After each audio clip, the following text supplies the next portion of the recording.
নমস্কার বন্ধুরা, আমার আজকের রেসিপি লোটে মাছের ফিশ ফ্রাই। ভেটকি মাছের ফিশ ফ্রাই তো আমরা সকলেই খেয়েছি।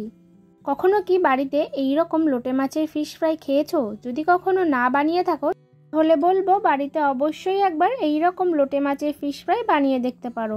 খেতে কিন্তু অত্যন্ত সুন্দর হয়। ভালো করে কেউ খেয়াল না করলে বুঝতেই পারবে না যে এটা লোটে মাছের ফিশ ফ্রাই।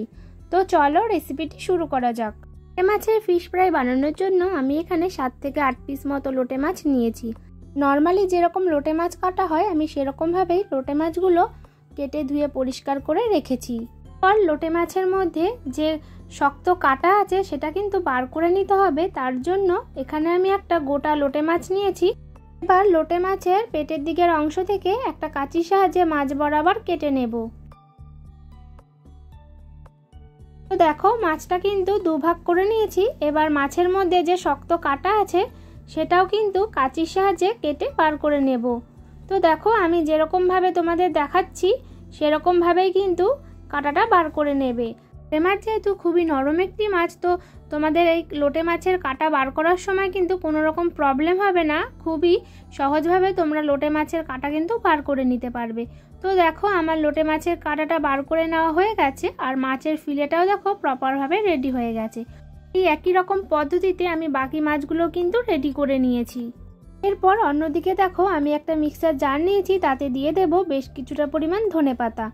এরপর দিয়ে দেব 3টে কাঁচা লঙ্কা, আর দিয়ে দেব 3 থেকে 4 টুকরো আদা, দিয়ে দেব 5-6টা রসুনের কোয়া, দিয়ে একটা স্মুথ পেস্ট রেডি করে নেব।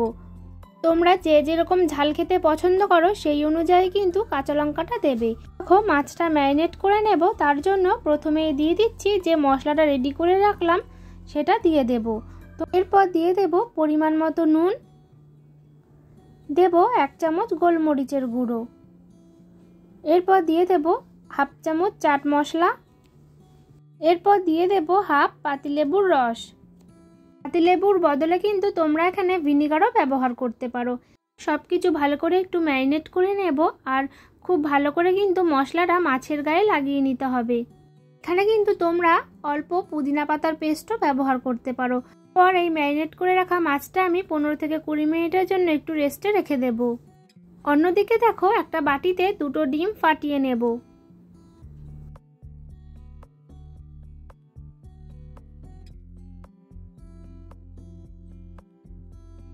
পর ডিমগুলো একটু ভালো করে ফেটিয়ে নেব।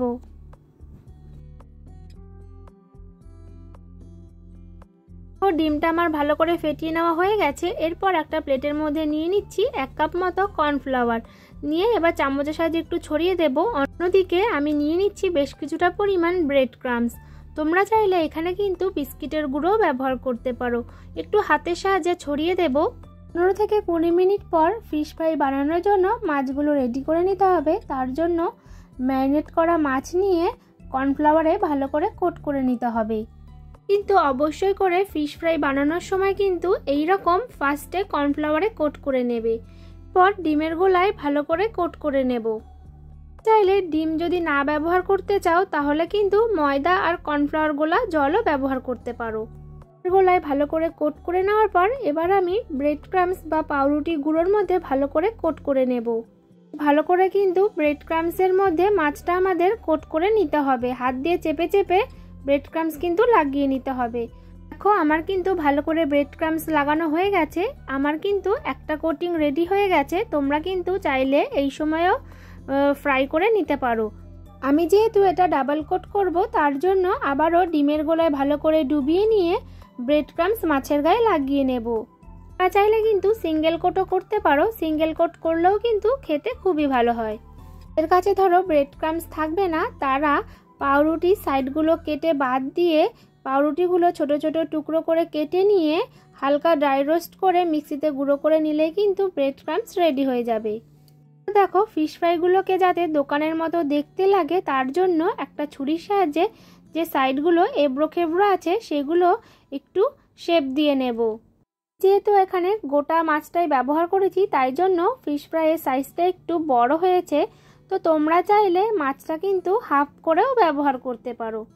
দেখো আমার কিন্তু ফিশ ফ্রাইগুলো ভাজার জন্য একদম রেডি হয়ে গেছে। তোমরা চাইলে এই রকমভাবে 10 থেকে 15 দিনের জন্য কিন্তু ফ্রিজে স্টোর করে রাখতে পারো। দেখো কড়াইতে বেশ কিছুটা পরিমাণ তেল নিয়েছি, তেলটা কিন্তু বেশ ভালো করে গরম করে নেব।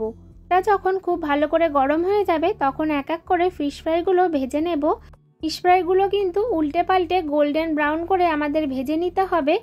ফিশ ফ্রাইগুলো ভাজার সময় গ্যাসের ফ্লেমটা কিন্তু অবশ্যই করে লো টু মিডিয়ামে করে রাখবে। গ্যাসের ফ্লেম খুব বেশি হাইতে করে ভাজলে ফিশ ফ্রাইয়ের উপর দিকটা বেশি ভাজা হয়ে যাবে আর ভিতরটা কিন্তু কাঁচা থেকে যাবে। দেখো ফিশ ফ্রাইটা কিন্তু উল্টে পাল্টে গোল্ডেন ব্রাউন করে ভেজে নিয়েছি, এবার আমি তুলে নেব। দেখো আমার কিন্তু রেডি হয়ে গেল লোটে মাছের ফিশ ফ্রাই।